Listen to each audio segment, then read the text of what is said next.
Bismillahirrahmanirrahim. Assalamualaikum warahmatullahi wabarakatuh.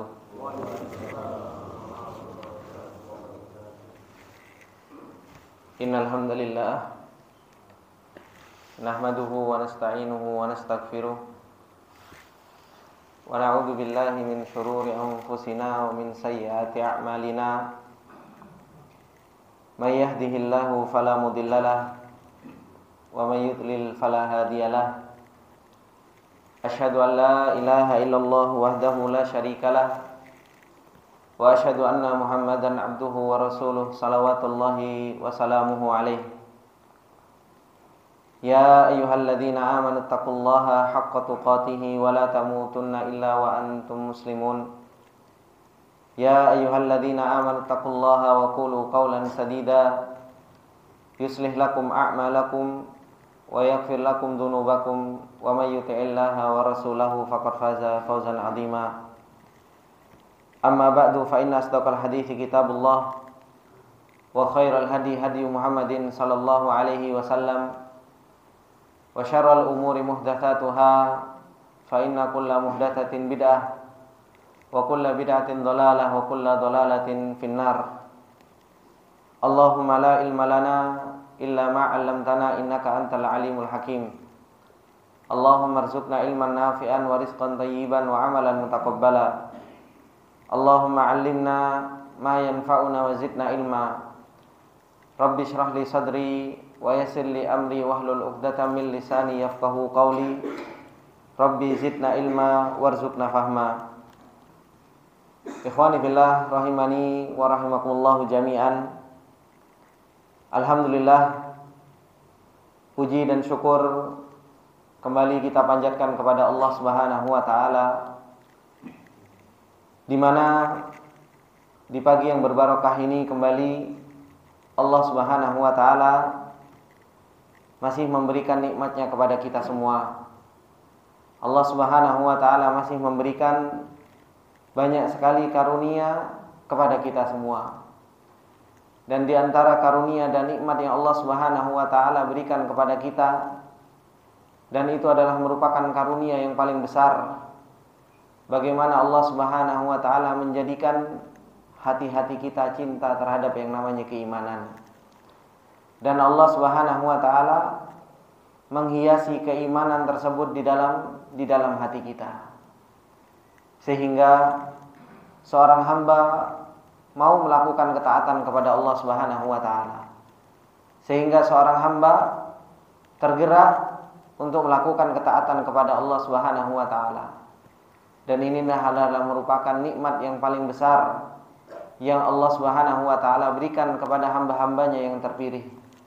Yang Allah Subhanahu wa taala firmankan di dalam surat Al-Hujurat, kata Allah Subhanahu wa taala, habbaba ilaikumul iman wa zayyanahu fi qulubikum. Di mana Allah Subhanahu wa taala dialah yang menjadikan hati-hati kita itu cinta terhadap yang namanya keimanan. Dan di akhir ayat tersebut Allah Subhanahu wa taala mengatakan ulaika humur rasyidun. Mereka adalah orang-orang yang mendapatkan petunjuk dari Allah Subhanahu wa taala. Ikhwani fillah rahimani wa rahimakumullah jami'an. Insyaallah di kesempatan yang berbarokah ini kembali kita akan lanjutkan pembahasan faidah yang disampaikan oleh Syekh Sa'di rahimahullahu taala berkaitan dengan masalah tafsir surat Yusuf. Dan kembali kita ingatkan bahwasanya surat Yusuf ini adalah merupakan surat yang sangat agung, di mana Allah Subhanahu wa taala menceritakan tentang hakikat hidup. Allah Subhanahu wa taala menceritakan tentang Nabi Yusuf alaihi salam. Bersamaan dengan itu Allah Subhanahu wa taala ceritakan kepada kita tentang fitnah-fitnah yang dilalui oleh Nabi Yusuf alaihi salam. Baik itu fitnah bersama saudaranya, baik itu fitnah diuji dengan yang namanya wanita, dan nanti fitnah dengan yang namanya kekuasaan. Dan begitu banyak fitnah yang dialami oleh Nabi Yusuf alaihi salam. Dan Nabi Yusuf alaihi salam pun selamat dari fitnah-fitnah tersebut. Kita mempelajari tafsir surat Yusuf ini bukan hanya sekedar kita mengetahui tentang hakikat dongengnya Nabi Yusuf, bukan. Akan tetapi kita mempelajari tentang cerita Nabi Yusuf alaihi salam yang disampaikan oleh para ulama agar kita juga bisa menghadapi fitnah-fitnah yang kita hadapi ini dengan selamat. Sampai kita bertemu dengan Allah Subhanahu wa taala dalam keadaan selamat. Ikhwani fillah rahimani wa rahimakumullah jami'an. Kemarin terakhir kita sampai di ayat yang ke-52 yang Allah Subhanahu wa taala firmankan di dalam ayatnya, kata Allah Subhanahu wa taala, "Dzalika liya'lama anni lam akhunhu bil ghaib wa anna Allah la yahdi kaidal kha'inin." Ini perkataan Nabi Yusuf alaihi salam, yang dimana Nabi Yusuf alaihi salam beliau mengatakan ketika ingin dikeluarkan dari penjara dan meminta kepada raja tersebut untuk mengumpulkan wanita-wanita yang terfitnah kepada Nabi Yusuf alaihi salam, sampai Imra'atul Aziz, yaitu seorang wanita yang betul-betul menggoda Nabi Yusuf alaihi salam, mengakui dan mengatakan, "Al-ana hashasal haqqu ana rawatuhu an nafsihi." Dia mengatakan sekarang nampak kebenaran dan bahwasanya akulah yang menggoda Nabi Yusuf alaihi salam. Kemudian bapak-bapak yang dimuliakan oleh Allah Subhanahu wa taala, setelah semua sudah menjadi jelas bahwasanya yang salah adalah Imra'atul Aziz, dia yang menggoda Nabi Yusuf alaihi salam. Kemudian Allah Subhanahu wa taala mengatakan di ayat yang ke-53, apa kata Allah Subhanahu wa taala? "Wa ma ubarri'u nafsi, innan nafsa la'ammaratun bis-su'i illa ma rahima rabbi, inna rabbi ghafurur rahim." Allah Subhanahu wa taala mengatakan ayat ini yang artinya, dan aku wa ma ubarri'u nafsi, tidak menyatakan diriku terbebas dari yang namanya kesalahan. Aku tidaklah menyatakan bahwasanya diriku terbebas dari yang namanya kesalahan. Innan nafsa la'ammaratun bisu, karena sesungguhnya setiap jiwa itu selalu memerintahkan kepada yang namanya keburukan. Illa ma rahima rabbi, kecuali Allah Subhanahu wa taala telah merahmati jiwa-jiwa tersebut. Inna rabbi ghafurur rahim, sesungguhnya Rabbku adalah zat yang maha pengampun dan zat yang maha penyayang. Kalimat ini, ikhwani fillah rahimani wa rahimakumullahu jami'an, ini adalah merupakan kalimat yang disampaikan oleh Imra'atul Aziz. Ini perkataan ini sebagaimana yang dikatakan oleh Syekh Sa'di rahimahullah taala, bahwasanya kalimat wa ma ubarri'u nafsi, innan nafsa la'ammaratun bisu illa ma rahima rabbi, inna rabbi ghafurur rahim, ini adalah merupakan perkataan dari Imra'atul Aziz. Ini bukan perkataan Nabi Yusuf alaihi salam. Ketika Imra'atul Aziz atau wanita yang menggoda Nabi Yusuf alaihi salam telah mengakui kesalahannya, dia mengatakan wa ma ubarri'u nafsi, saya tidak menyatakan diriku bebas dari yang namanya kesalahan. Benar, saya salah. Ini hakikat dari seorang hamba yang dia pada hakikatnya dia punya iman kepada Allah Subhanahu wa taala. Ketika seorang hamba dia punya salah, dia tidak membenarkan kesalahan tersebut pada dirinya. Dia harus pahami bahwasanya dirinya adalah orang yang salah. Karena manusia itu, bapak-bapak yang dimuliakan oleh Allah Subhanahu wa taala, manusia itu tempatnya salah dan lupa. Ada manusia yang enggak salah? Enggak ada. Setiap manusia itu pasti terluput dari yang namanya kesalahan. Pasti terjatuh terhadap yang namanya kesalahan. Pasti seseorang itu jatuh terhadap yang namanya dosa. Makanya Rasulullah sallallahu alaihi wasallam mengatakan kullu bani Adam khata wa khairu khata'it tawwabun. Setiap anak Adam pasti punya salah. Dan sebaik-baik orang yang punya salah adalah orang-orang yang mereka selalu kembali bertaubat meminta kepada Allah Subhanahu wa taala. Dan kalau kita lihat setiap harinya, bapak-bapak ini dimuliakan oleh Allah, berapa banyak dosa yang kita lakukan? Banyak banget. Dosa lisan, terkadang kita gibahin orang, terkadang kita gibahin tetangga, terkadang kita gibahin si fulan dan si alan. Banyak dosa yang kita lakukan. Belum lagi dosa kepada Allah Subhanahu wa taala. Makanya Rasulullah sallallahu alaihi wasallam sebagai suri tauladan kita yang Allah Subhanahu wa taala mengatakan laqad kana lakum fi Rasulillahi uswatun hasanah liman kana yarjullaha wal yawmal akhir. Berapa setiap harinya Rasulullah sallallahu alaihi wasallam beristighfar? Rasulullah sallallahu alaihi wasallam sebagaimana di dalam hadisnya, Rasulullah sallallahu alaihi wasallam 70 sampai 100 kali setiap harinya beristighfar dan meminta ampun kepada Allah Subhanahu wa taala. Dan inilah bapak-bapak yang dimuliakan oleh Allah Subhanahu wa taala, suri tauladan kita.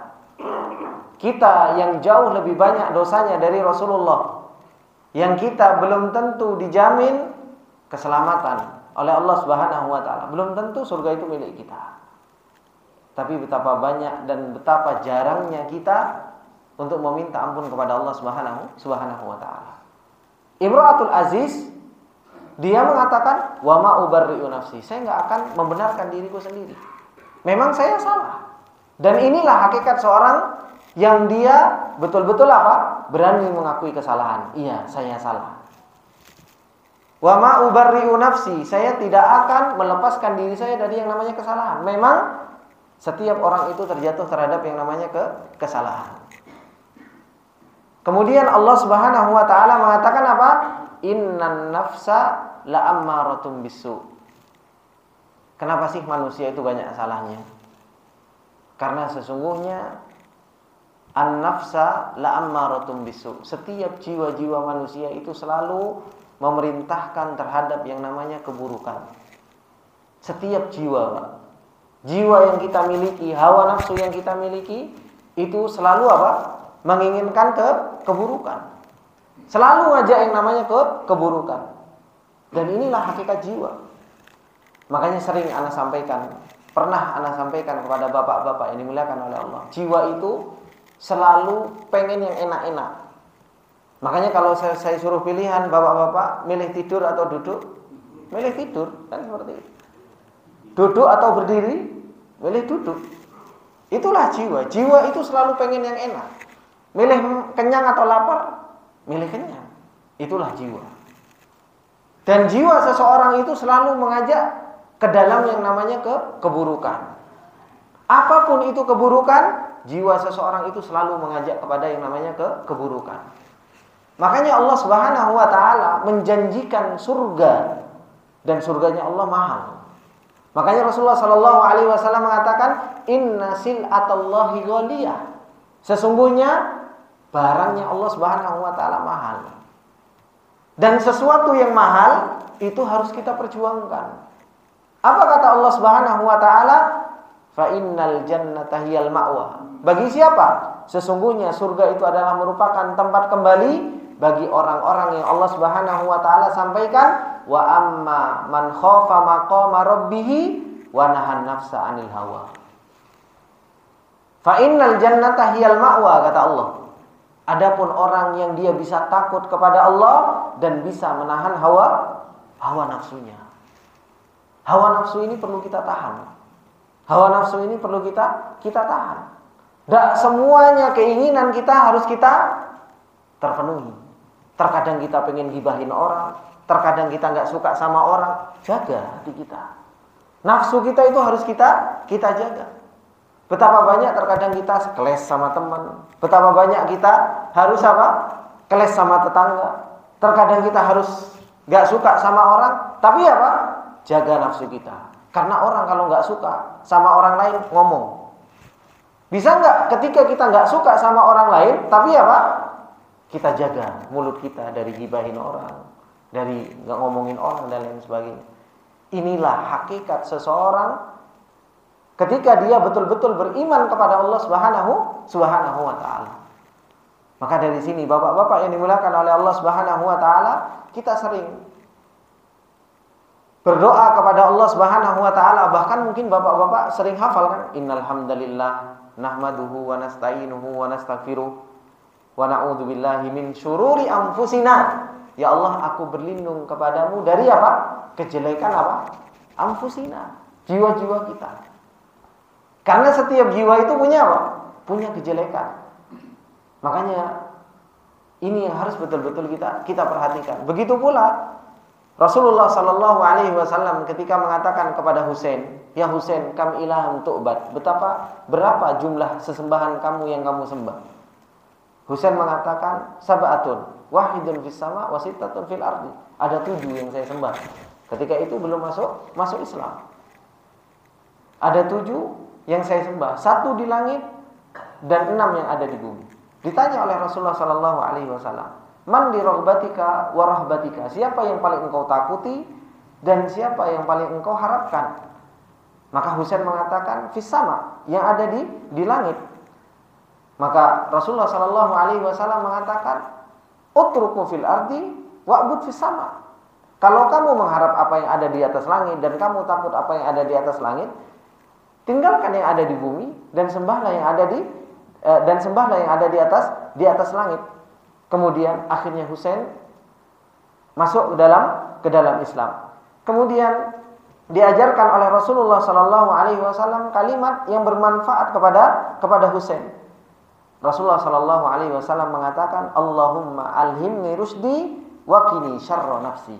Doa yang diajarkan oleh Rasulullah sallallahu alaihi wasallam kepada Husain. Apa doa tersebut? Ya Allah, alhimni rusdi. Berikan ilham kepadaku petunjuk.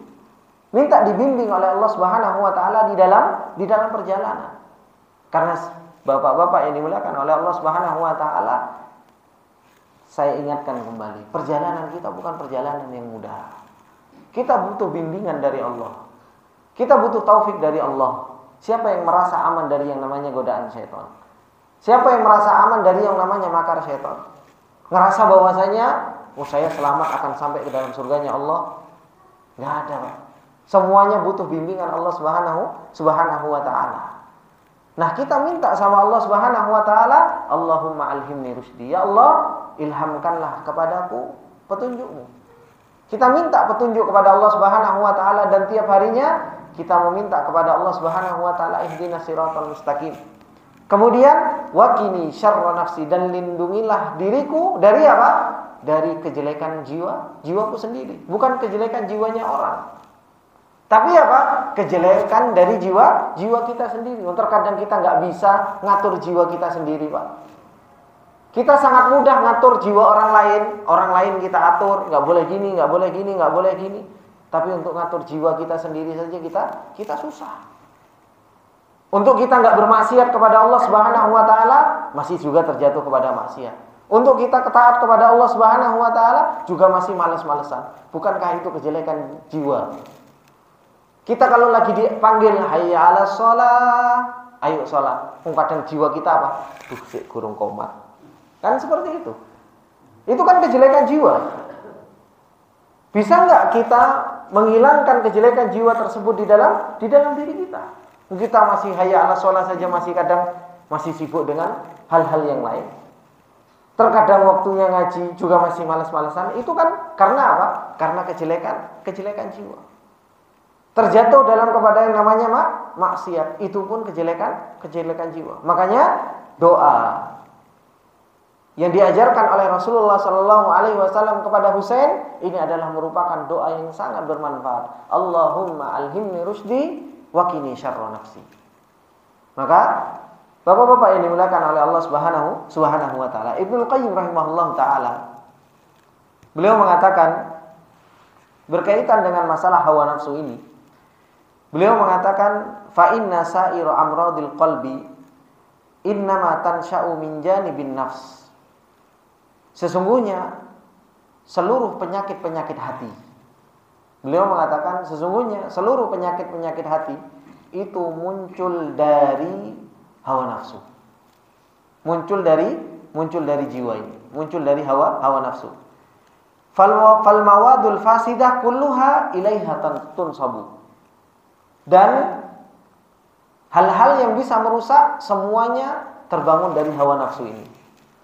Tsumma tanba'athu minha ilal a'dha. Dari jiwa ini akhirnya kalau sudah tertancap nafsunya jelek, nafsunya yang selalu memerintahkan kepada yang buruk ini adalah merupakan pondasi seluruh keburukan, baru muncul di a'dha, baru muncul di tangan kita akan melakukan sesuatu yang buruk, mulut kita akan sesuatu yang buruk, kemudian mata kita juga akan melihat sesuatu yang buruk. Maka inilah yang harus betul-betul kita tahan, hawa nafsu. Makanya Allah Subhanahu wa taala jadikan manusia itu ada 3. Ada manusia yang mengikuti hawa nafsunya saja. Ini kayak an'am. Yang Allah Subhanahu wa taala mengatakan ulaika kal an'ami bal hum adall.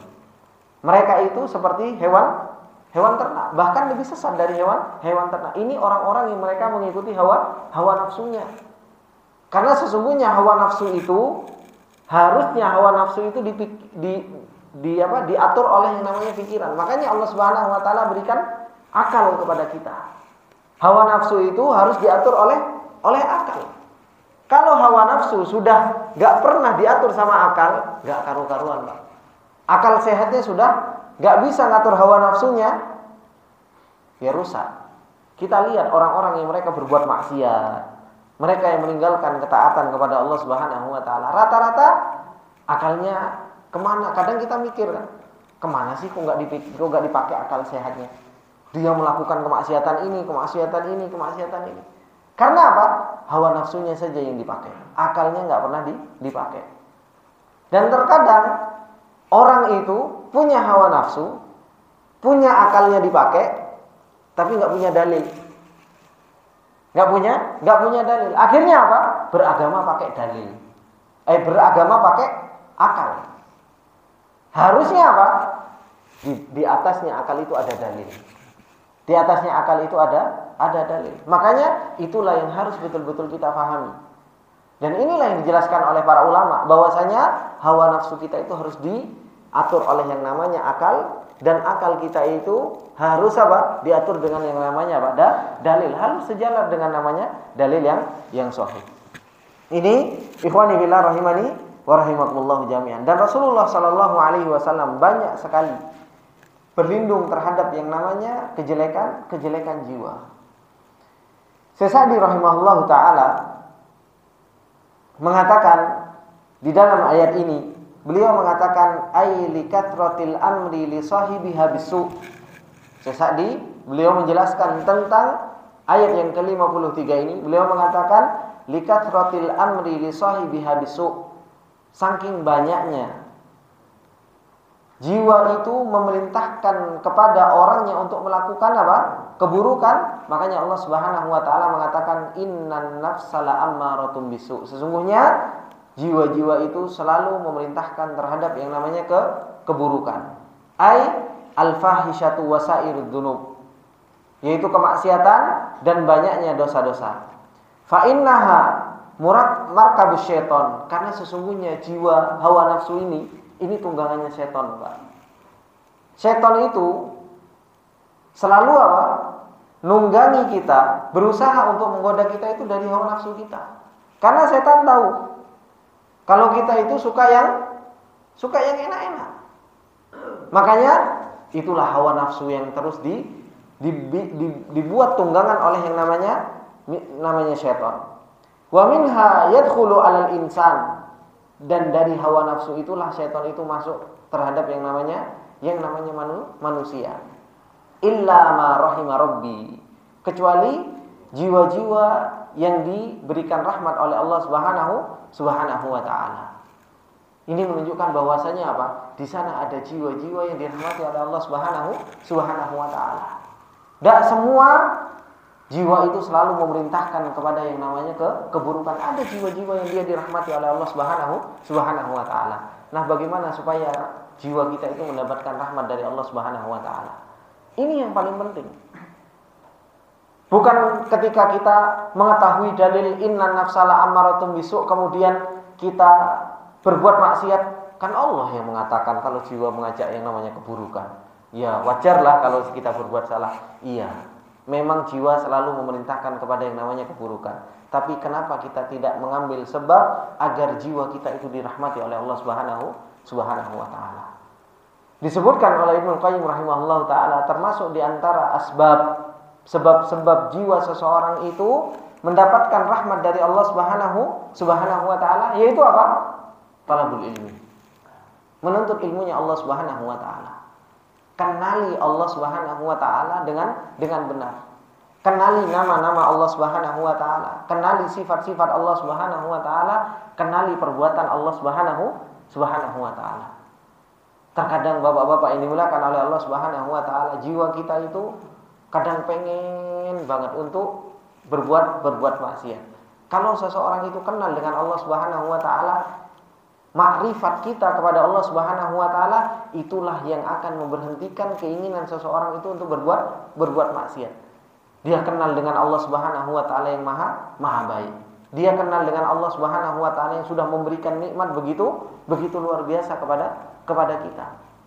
Dia kenal bahwasanya apa? Allah Subhanahu wa taala syadidul iqab. Balasan Allah Subhanahu wa taala itu begitu kerasnya kepada seorang yang dia bermaksiat kepada Allah Subhanahu wa taala. Kalau seseorang itu kenal dengan Allah Subhanahu wa taala, baik itu nama-namanya, sifat-sifatnya Allah Subhanahu wa taala, perbuatannya Allah Subhanahu wa taala, itulah yang akan menjadikan seseorang itu apa? Menjadikan seseorang itu dirahmati jiwanya oleh Allah Subhanahu wa taala. Dan itulah yang menjadikan seseorang itu apa? Istiqrah di dalam kehidupannya, tenang di dalam menjalani hidup. Dan terkadang kita mencari ketenangan, bapak-bapak ini dimuliakan oleh Allah, carilah ketenangan itu di mana? Di dalam pengenalan kita kepada Allah Subhanahu wa taala. Seberapa besar pengenalan kita kepada Allah Subhanahu wa taala, seberapa besar itulah ketenangan yang akan kita dapatkan. Kalau kita kenal dengan Allah Subhanahu wa taala saja, maaf, pengenalan cuma pengenalan biasa, ya kita juga akan biasa-biasa saja jiwa kita mendapatkan ketenangan. Tapi ketika seseorang betul-betul kenal dengan Allah Subhanahu wa taala dengan sebenar-benar pengenalan, kita pun akan mendapatkan rahmat dari Allah Subhanahu wa taala sebesar pengenalan kita. Maka Syekh Sa'di rahimahullah taala mengatakan, "Fanajahu min nafsihi al-ammarah hatta sarat nafsuhu mutmainnatun ila rabbiha." Ini yang dikatakan oleh Syekh Sa'di rahimahullah taala. Maka keselamatan seseorang dari jiwa yang buruk itu apa? Taufik dari Allah Subhanahu wa taala. Rahmat dari Allah Subhanahu wa taala. Sampai apa? Sarat nafsuhu. Sampai jiwanya itu betul-betul mutmainnah ila rabbiha. Tenang jiwanya menuju Allah Subhanahu wa taala. Munqadatun lida'il huda. Dan dia apa? Menerima panggilan hidayah. Muta'asiyatun anda'ir rada. Dan dia apa? Bermaksiat dari jalan-jalan keburukan. Ketika jiwa itu jiwa yang baik, diajak untuk bermaksiat, enggak. Ini jalan maksiat. Ketika diajak kepada yang namanya kebaikan, justru malah dia menjawab, fadzalika laisa minan nafs bal min fadlillahi wa rahmatihi bi'abdihi. Kalau seseorang sudah merasakan seperti itu, bapak-bapak ini dimuliakan oleh Allah, kok kita mudah berbuat ketaatan, kok kita mudah untuk meninggalkan kemaksiatan. Ingat, itu bukan karena diri kita sendiri, tapi itu semua karena apa? Rahmat Allah, karena karunia-Nya Allah, karena hidayah yang Allah berikan kepada kita. Sehingga seseorang itu tidak ujub dengan banyaknya kebaikan yang kita lakukan, itu tidak mudah ujub, tidak mudah berbangga diri. Dan inilah hakikat iyyaka na'budu wa iyyaka nasta'in. Hanya kepadamulah aku menyembah dan hanya kepadamulah aku meminta pertolongan. Inna rabbi ghafurur rahim. Sesungguhnya Rabbku itu adalah zat yang maha pengampun dan zat yang maha penyayang. Ai huwa ghafurun liman tajarra'a 'ala dzunubi wal ma'asi idza taba wa anaba. Dialah Allah Subhanahu wa taala adalah zat yang maha pengampun bagi orang-orang yang mereka terjatuh terhadap yang namanya dosa dan maksiat. Kapan Allah Subhanahu wa taala maha pengampun? Apabila seseorang itu bertobat kepada Allah Subhanahu wa taala dan kembali kepada Allah Subhanahu wa taala. Dan inilah yang harus betul-betul kita berusaha praktekkan dalam kehidupan kita. Kita banyak salahnya. Coba setiap diri kita introspeksi diri kita masing-masing. Seberapa banyak sih istighfar yang kita ucapkan kepada Allah Subhanahu wa taala setiap harinya? Seberapa banyak istighfar yang kita ucapkan? Seberapa banyak seseorang itu ngemis di hadapan Allah, ya Allah, ighfirli, ampunilah dosaku. Minta kepada Allah Subhanahu wa taala, ya Allah, berilah pintu tobat kepada diriku. Jarang, Pak. Kita itu seperti yang kita semua rasakan. Kita itu istighfar kapan? Habis sholat, astagfirullah, astagfirullah, astagfirullah 3 kali. Wis cukup. Ya enggak? Kalau enggak, ketiban apa? Ketiban bata kakinya. Astagfirullahaladzim, baru astagfirullah. Itu saja kita istighfar gitu kan. Paling kaget itu pun sehari juga enggak kaget-kaget terus-terusan kan. Baru kita istighfar. Jarang kita dalam keadaan kita nyetir istighfar, ingat waktu kosong istighfar, astagfirullah ya Allah, dosa banyak. Jarang. Paling kita habis sholat, kalau enggak pas waktu kita kena kaget, kalau enggak itu pun alhamdulillah sudah bisa astagfirullah kena kaget saja sudah alhamdulillah, Pak. Kadang kaget saja ngomongnya sudah macam-macam. Kan seperti itu. Maka di sini Allah Subhanahu wa taala mengatakan, "Qul ya ibadiyalladzina asrafu ala anfusihim la taqnatu mir rahmatillah. Innallaha yaghfirudz dzunuba jami'a innahu huwal ghafurur rahim." Katakanlah Muhammad kepada hamba-hambaku yang mereka selalu melampaui batas, selalu berbuat maksiat. Dan banyak maksiat yang kita lakukan. Maksiat mata, maksiat telinga, ya kan? Maksiat mulut, maksiat kaki, maksiat tangan. Bahkan yang paling sering kita lakukan maksiat padahal kita enggak merasa itu maksiat, maksiat hati. Apa maksiat hati? Apa, Pak? Ghaflah. Tahu ghaflah, Pak? Lalai dari mengingat Allah. Dikira lalai dari mengingat Allah itu bukan sebuah kesalahan. Lalai dari mengingat Allah itu sebuah kesalahan. Dan hati kita 24 jam berapa banyak hati kita lalai dari mengingat Allah. Makanya Allah Subhanahu wa taala banyak sekali di dalam ayatnya mencela orang-orang yang lalai dari mengingat Allah Subhanahu wa taala. Mengingat Allah Subhanahu wa taala lalai, Allah Subhanahu wa taala dijadikan nanti apa? Dijadikan sebab seseorang itu Allah Subhanahu wa taala enggak melihat dia. Allah Subhanahu wa taala meninggalkan orang-orang yang lalai dari mengingat Allah, dan betapa banyak hati kita lalai. Tapi kita enggak ngerasa bahwasanya itu adalah merupakan sebuah kesalahan. Santai saja, padahal itu setiap waktunya kita banyak lalainya, Pak. Kadang mengingat Allah 5 menit, ya Allah, iya benar ya. Besok berapa jam aja sudah lalai. Lalainya 3 jam, ingatnya 1 menit. Kan seperti itu. Tapi dalam waktu 1 menit pernah enggak kita ngerasakan, ya Allah ternyata saya lalai tadi itu kesalahan. Jarang kita merasakan seperti itu, bahwasanya apa? Lalainya hati kita itu sebuah kesalahan. Coba kalau kita merasa bahwasanya itu adalah merupakan sebuah kesalahan, ya kita istighfar. Astagfirullah, lalai lagi. Tapi kita jarang istighfar karena apa? Karena kita tidak merasa bahwasanya itu adalah merupakan sebuah kesalahan. Maka dari sini Allah Subhanahu wa taala mengatakan, "Inna rabbi ghafurur rahim." Sesungguhnya Rabbku itu Ghafur, Maha Pengampun. Nah, kalau kesalahan yang kita lakukan begitu banyak, ya kita sering-seringlah minta ampun sama Allah Subhanahu wa taala. Wa rahim, dan Rabbku adalah zat yang maha penyayang. Bi qabuli taubatihi. Kalau Allah sayang sama kita, ketika ada seorang hambanya yang dia berbuat maksiat, kemudian dia minta ampun, diterima oleh Allah Subhanahu wa taala taubatnya. Diterima oleh Allah Subhanahu wa taala taubatnya. Kurang baik apa sih Pak Allah sama kita? Coba kita mikir. Semua kita introspeksi diri masing-masing. Kurang baik apa Allah sama kita? Allah ngasih semuanya kepada kita, ya kan? Nafas gratis, rezeki kita dikasih sama Allah, tempat tinggal kita dikasih sama Allah, kesehatan kita dikasih sama Allah. Disuruh kita syukur, disuruh kita beribadah kepada Allah, disuruh kita bergantung kepada Allah, disuruh kita cinta sama Allah, kita maksiat. Ketika kita maksiat kepada Allah Subhanahu wa taala, kita balik kepada Allah. Ya Allah, ampunilah dosa saya. Itu pun Allah apa? Terima.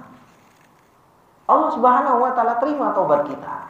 Apa enggak kurang baik seperti apa Allah Subhanahu wa taala kepada kita?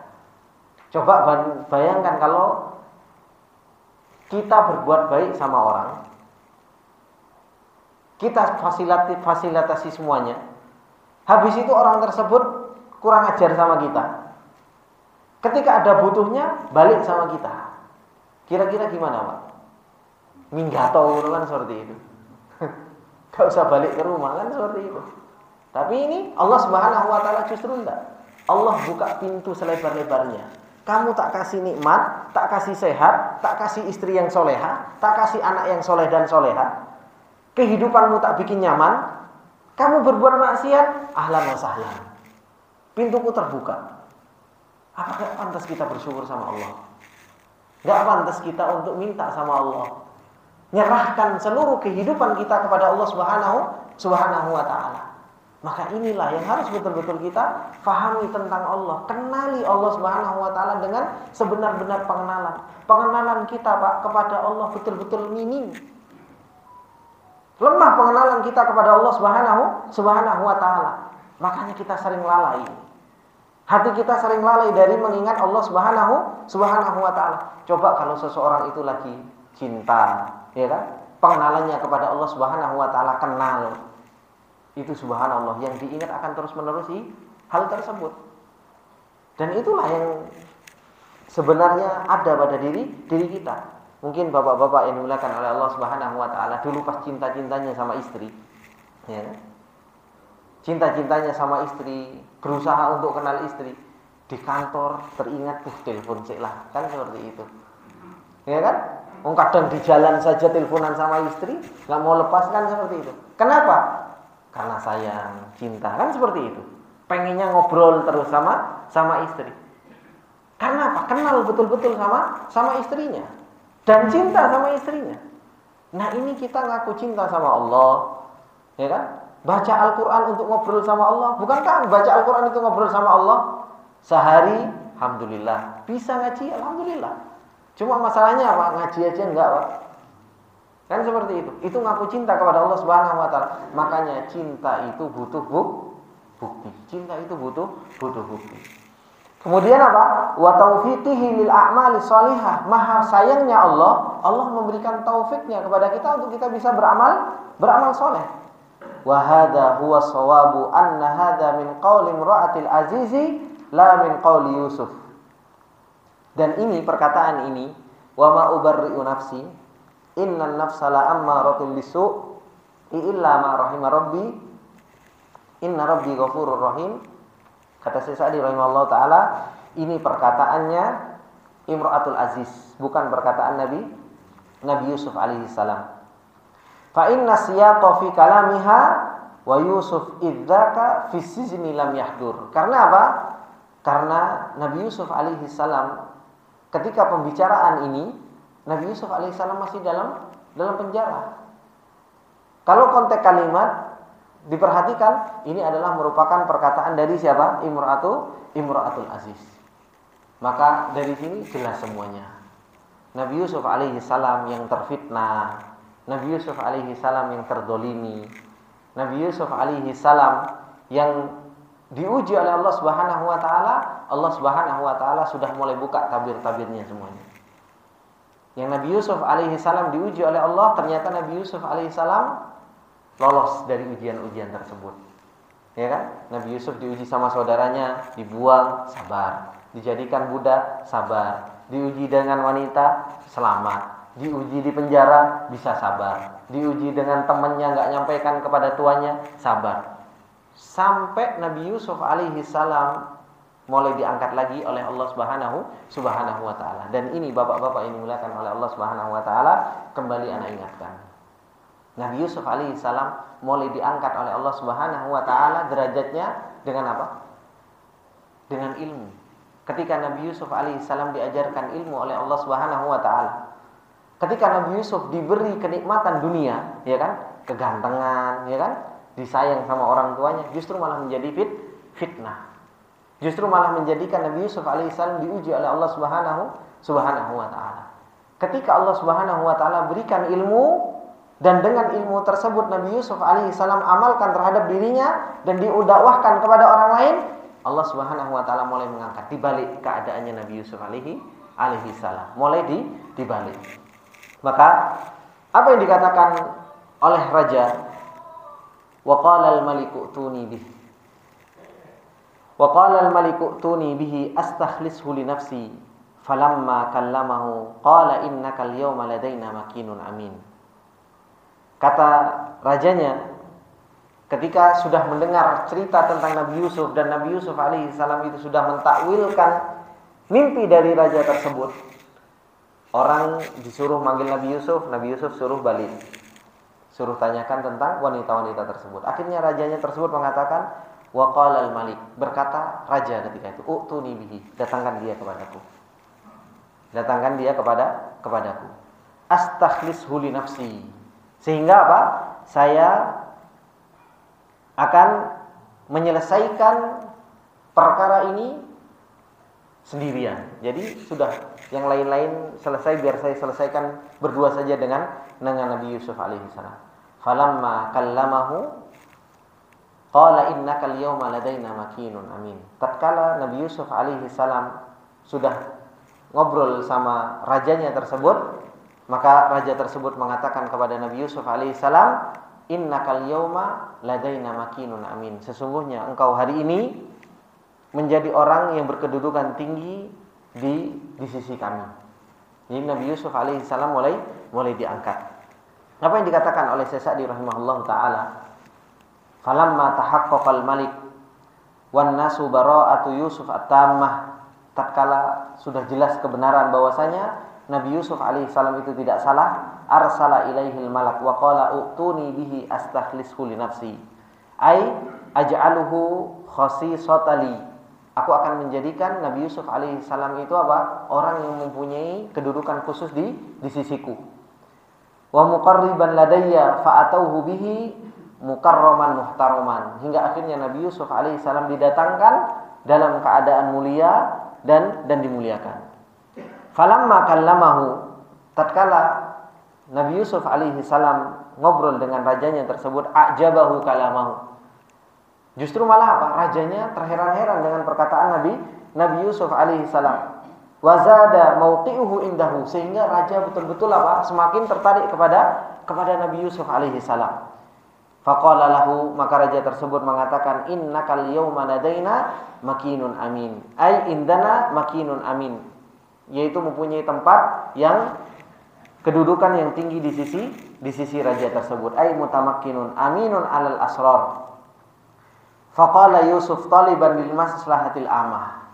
Nabi Yusuf alaihi salam ketika sudah dibebaskan dari penjara dan sudah mempunyai kedudukan yang tinggi di sisi raja tersebut, Nabi Yusuf mengatakan, qala ja'alni ala khazainil ard inni hafidun alim. Kata Nabi Yusuf alaihi salam mengatakan kepada raja tersebut, jadikanlah aku sebagai bendahara negeri. Bendahara negeri ini kalau kita sekarang jadi apa ya Pak? Menteri apa Pak? Keuangan ya Pak ya. Yang tapi ngurusi makanan semua Pak. Kalau dulu mungkin jadi satu, kalau sekarang kan Menteri Pangan sendiri ya kan? Menteri Keuangan sendiri. Kalau dulu dijadikan satu Pak. Jadi yang ngurusi negara dari sisi makanan, keuangan, semuanya Nabi Yusuf alaihi salam. Nabi Yusuf alaihi salam mengatakan, qala ja'alni ala khazainil ard inni hafidun alim. Sesungguhnya aku adalah orang yang pandai di dalam menjaga dan mempunyai pengetahuan. Ini ikhwani fillah rahimani wa rahimakumullah jami'an. Nabi Yusuf alaihi salam meminta kepada raja ketika itu agar dijadikan sebagai menteri yang mengatur keuangan dan makanan terkhusus di dalam negeri tersebut. Dan permintaan Nabi Yusuf alaihi salam ini itu bukan permintaan karena pengen kedudukan saja, bukan. Tapi melihat maslahat yang akan terjadi. Karena apa? Mimpi yang sudah ditakwilkan oleh Nabi Yusuf alaihi salam itu membutuhkan orang yang faham untuk mengatur apa? Keadaan atau keuangan atau makanan dalam negeri tersebut. Syekh Sa'di rahimahullah taala mengatakan ketika beliau mentafsirkan qala Yusuf talaban lil maslahatil amah. Nabi Yusuf alaihi salam meminta kedudukan ini untuk maslahat yang umum. Ij'alni ala khazainil ard, jadikanlah aku bendahara bumi. Ai ala khazaini jabayatil ardi wa ghalaliha wa qailan hafidhan mudabbiran. Jadikanlah aku sebagai orang yang mengatur apa? Hasil bumi dan timbangan-timbangannya, karena sesungguhnya aku adalah orang yang bisa menjaga dan aku adalah orang yang bisa mengatur hal tersebut. Inni hafidhun alim, sesungguhnya aku adalah orang yang bisa menjaga dan yang mempunyai ilmu. Ai hafidhun lilladzi atawallahu, aku adalah orang yang bisa menjaga terhadap apa-apa yang aku diamanahkan untuk menjaga hal tersebut. Fala yudayyi minhu syai'un fi ghairi mahallihi, yang dimana tidak akan pernah mungkin aku apa? Menyia-nyiakan sesuatu bukan pada tempatnya. Karena sesungguhnya Nabi Yusuf alaihissalam adalah orang yang amanah. Dalam urusan ini Nabi Yusuf alaihissalam adalah orang yang amanah. Dan inilah ahlul ilmu itu harus adalah orang yang amanah. Nabi Yusuf alaihissalam mengatakan di ayat yang ke-52, kalau Bapak ingat, perkataan Nabi Yusuf alaihissalam, lam akhunhu bil ghaib wa innallaha la yahdi kaidal khainin. Enggak mungkin kata Nabi Yusuf aku apa? Berkhianat kepada tuanku. Karena memang Nabi Yusuf alaihissalam itu adalah orang yang amanah, dan inilah yang harus kita miliki dari sifat, yaitu sifat amanah. Kita dapat amanah dari Allah Subhanahu wa taala. Amanah apa? Amanah talabul ilmi, menuntut ilmu. Ya kan? Kita harus menjadi orang yang amanah, tunaikan perintah Allah Subhanahu wa taala. Kita juga mendapatkan amanah mungkin di dalam kerjaan, tunaikan amanah tersebut. Kita mungkin mendapatkan amanah-amanah yang lain, tunaikan amanah-amanah tersebut. Makanya Allah Subhanahu wa taala, bapak-bapak yang dimuliakan oleh Allah Subhanahu wa taala, amanah ini adalah sesuatu yang berat. Dan subhanallahnya manusia itu paling suka dengan amanah. Makanya Allah Subhanahu wa taala ketika mengatakan inna aradnal amanata 'alas samawati wal ardi wal jibal fa abaina ayyahmilnaha wa ashfaqna minha wa hamalahal insan innahu kana zaluman jahula. Allah itu nawarkan amanah kepada manusia. Kepada langit pertama, kepada langit dan bumi. Ini kamu tak kasih amanah. Amanah untuk taat akan mendapatkan pahala. Amanah kalau engkau berbuat maksiat, engkau akan diadab oleh Allah. Langit dan bumi ngapain, Pak? Asfaqna minha. Berat ya Allah, wis jadikan saya orang taat wis. Jadikan saya makhluk yang selalu taat, tidak berbuat maksiat. Tapi apa? Wa hamalahal insan. Manusia senang dengan yang namanya amanah. Diambil sama manusia. Makanya Allah Subhanahu wa taala mensifati manusia itu apa? Innahu kana zaluman jahula. Manusia itu zalim, jahul. Sudah mah orangnya zalim, bodoh. Itu sifatnya manusia. Makanya kalau kita mendapatkan amanah, supaya kita tidak tersifati dengan zalim jahul, ya kita tunaikan amanah-amanah tersebut sesuai dengan tempatnya. Bahkan seorang nabi saja ketika di Hajjatul Wada, ketika beliau mengatakan ala qad ballag, bukankah saya sudah menyampaikan seluruh amanah yang Allah berikan kepada saya? Dijawab oleh para sahabat, "Na'am, qad ballaghta wa qad addaita wa qad nasahta." Na'am ya Rasulullah, engkau telah menyampaikan, engkau telah menunaikan amanahmu dan engkau telah memberikan nasihat kepada kami. Terkadang Pak, kita enggak diberi amanah, kita cari-cari amanah. Ya apa enggak? Kadang kita itu malah senang dengan amanah. Kita sering mencari amanah-amanah tambahan, padahal amanah yang Allah berikan saja kadang kita sudah kewalahan untuk melakukan amanah-amanah tersebut. Maka inilah yang harus betul-betul kita perhatikan. Amanah itu adalah sesuatu yang berat yang akan kita pertanggungjawabkan nanti di hadapan Allah Subhanahu wa taala. Dan semuanya Bapak-bapak yang dimuliakan oleh Allah, amanah itu ada di pundak-pundak kita. Ya kan? Seorang suami amanahnya siapa? Istri dan anak. Seorang istri amanahnya siapa? Rumah suaminya, harta suaminya, anaknya, amanahnya gitu. Dan semuanya kita punya amanah. Bahkan mungkin masjid ini pun itu juga punya amanah. Ya kan? Punya amanah apa enggak? Punya amanah. DKM-nya punya amanah. Ya enggak? Ketua DKM-nya punya amanah, penasehatnya punya amanah. Kemudian bagian dakwahnya punya amanah, semua punya amanah. Dan setiap amanah itu akan nanti dipertanggungjawabkan nanti di hadapan Allah Subhanahu wa taala. Enggak mudah. Semua punya amanah masing-masing dan semua harus apa? Harus mempersiapkan tanggung jawabnya masing-masing nanti di hadapan Allah Subhanahu wa taala. Nah, karena itu inilah yang harus betul-betul kita perhatikan, jangan sampai kita tunaikan amanah itu sesuai dengan hawa nafsu kita. Semua harus ditimbang dari apa? Maslahat, madharat, dalil. Supaya apa? Supaya seseorang nanti ketika ditanya oleh Allah Subhanahu wa taala itu punya jawaban. Kalau cuma perkiraan, prasangka, hawa nafsu, semua orang bisa, tapi nanti bagaimana pertanggungjawaban nanti di hadapan Allah Subhanahu wa taala. Wa dhabitun lid-dakhil wal kharij, alimun bi kayfiyatit tadbir wal i'ta wal mana'. Begitu pula Nabi Yusuf alaihi salam itu cerdas di dalam mengatur apa? Pembagian, bagaimana yang harus dikeluarkan, mana yang masuk. Wa tasarruf fi jami'i anwa'it tasarrufat. Walaysa dzalika hirsan min Yusuf 'alal wilayah wa innama huwa raghbatun minhu fin naf'il am. Nabi Yusuf alaihissalam ketika meminta kedudukan ini bukan pengen cari kedudukannya, bukan Pak. Ini yang disebutkan oleh para ulama. Nabi Yusuf alaihissalam pengen cari kedudukan. Kenapa? Karena Nabi Yusuf alaihissalam pengen supaya maslahatnya itu lebih besar. Dan ini yang dikatakan oleh para ulama, bolehnya seseorang itu apa? Mengajukan diri untuk memegang amanah kalau dia pertama merasa aman dari yang namanya kedudukan tersebut. Kemudian kedua, dia betul-betul punya ilmu di dalam hal tersebut. Soalnya nyalon Pak Lurah. Kayaknya di sini ini kok nggak ada Pak Lurahnya yang pas gitu kan.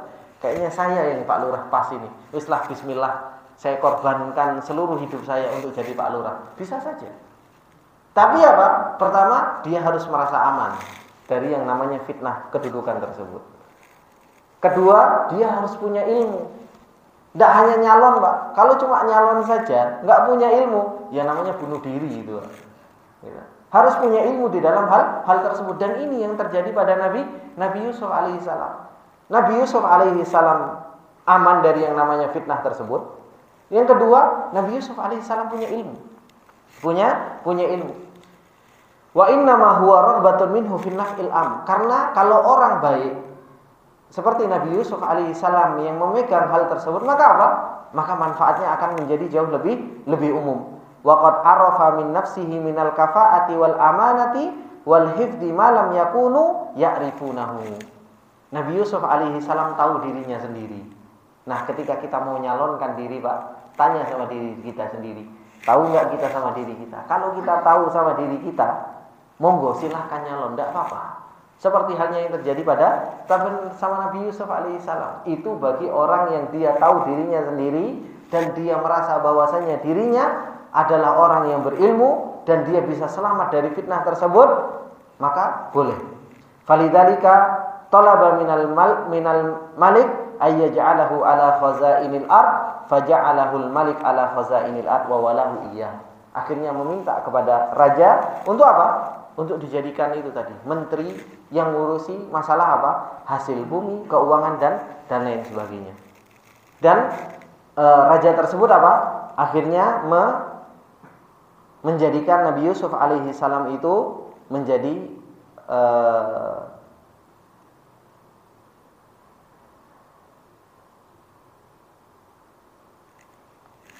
dan Nabi Yusuf alaihissalam hingga akhirnya menjadi apa? Menjadi menteri di negeri tersebut. Ini bapak-bapak yang dimuliakan oleh Allah Subhanahu wa taala. Nabi Yusuf alaihissalam sudah mulai berubah keadaannya. Apakah Nabi Yusuf ketika mulai berubah keadaannya berubah? Nah, Ini juga fitnah bagi Nabi Yusuf alaihissalam. Terkadang bapak-bapak yang dimuliakan oleh Allah, ada orang yang dia ketika dalam keadaan susah, subhanallah, mudah dekat sama Allah.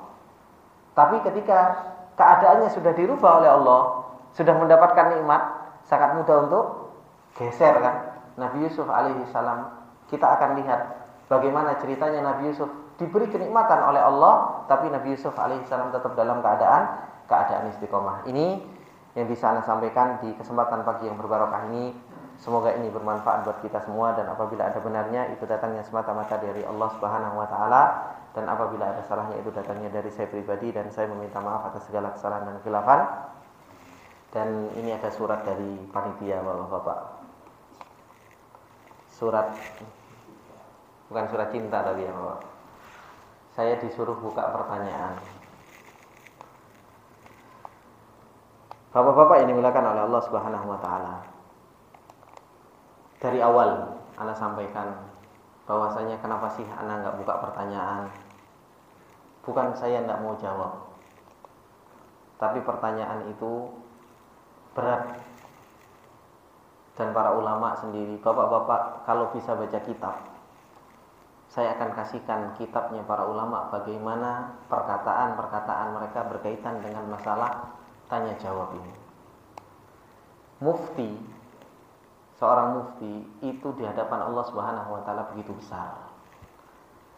Makanya sampai Ibnu Umar radhiyallahu taala anhu, ulamanya para sahabat. Ibnu Umar itu ulamanya para sahabat. Beliau mengatakan, ketika ada pertanyaan masuk kepada setiap para sahabat, yang dipikirkan oleh para sahabat itu bukan menjawab pertanyaan, tapi yang dipikirkan oleh para sahabat, selamat enggak jawaban saya dari memasukkan saya ke dalam neraka. Itu yang bikin berat.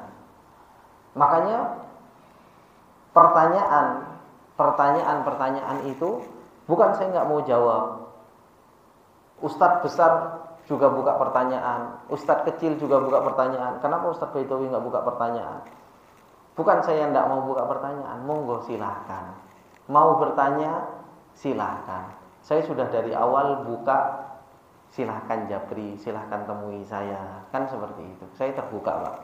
Mungkin teman-teman yang sudah ikut saya rihlah, insya Allah tahu sifat saya seperti apa. Saya terbuka dengan yang namanya pertanyaan, diskusi, apa, dan lain sebagainya. Tapi karena ini permintaan panitia, monggo silahkan yang mau bertanya, saya buka pertanyaan. Tapi bapak-bapak yang pengen lebih tanya sama saya, monggo duduk sama saya. Ustaz, ana ada pertanyaan, insyaallah ada waktu sampai jam 7, jam 8. Silahkan. Seperti itu. Ada yang ditanyakan bapak-bapak?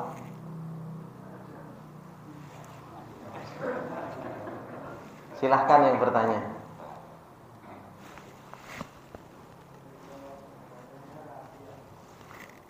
Apa? Oh, kalau pertanyaannya rahasia berarti sembunyi-sembunyi ya? Nggih. Salam. Di ayat yang 55 itu dijelaskan bahwasanya